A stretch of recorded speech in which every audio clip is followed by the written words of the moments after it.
Cocaina in un ristorante a Mira. È partita dalla riviera del Brenta l'indagine della squadra mobile di Venezia che ha consentito agli uomini di Marco Dorisio di smantellare un traffico internazionale di cocaina e hashish che veniva movimentato lungo la rotta spagnola.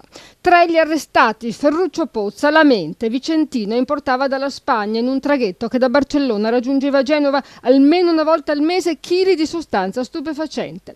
Prima effettuava un sopralluogo e acquistava la merce, poi rientrava in Italia qualche giorno prima dell'arrivo del Corriere per non destare sospetti. Celestino Dal Fossà, domiciliato a Torremolinas a Malaga, aveva un'auto con un doppio fondo e al momento dell'arresto, al suo arrivo a Genova, aveva 6 kg di cocaina e 27 bottiglie di plastica di 2 litri contenenti 30 kg di ovuli di hashish.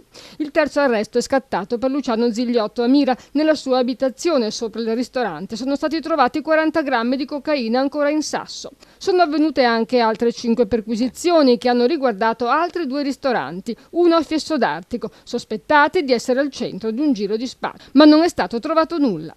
Qual era la rete di spacciatori su cui si appoggiavano? Ripeto, questo è un canale adesso che stiamo approfondendo e stiamo ricostruendo. Vi sono diversi indagati, sono state effettuate anche 5 perquisizioni disposte sempre dalla direzione distrettuale antimafia qui di Venezia nei confronti di soggetti che quantomeno erano in contatto, erano i successivi terminali per il passaggio dello stesso stupefacente. A riprova che si trattasse di trafficanti di professionalità, il ritrovamento in un'altra abitazione di Pozza, a Montecchio-Maggiore, di 7 kg di hashish di una grossa pressa e buste di celofano aromatizzate al cocco per ingannare l'odorato dei cani antidroga e una macchinetta contasoldi.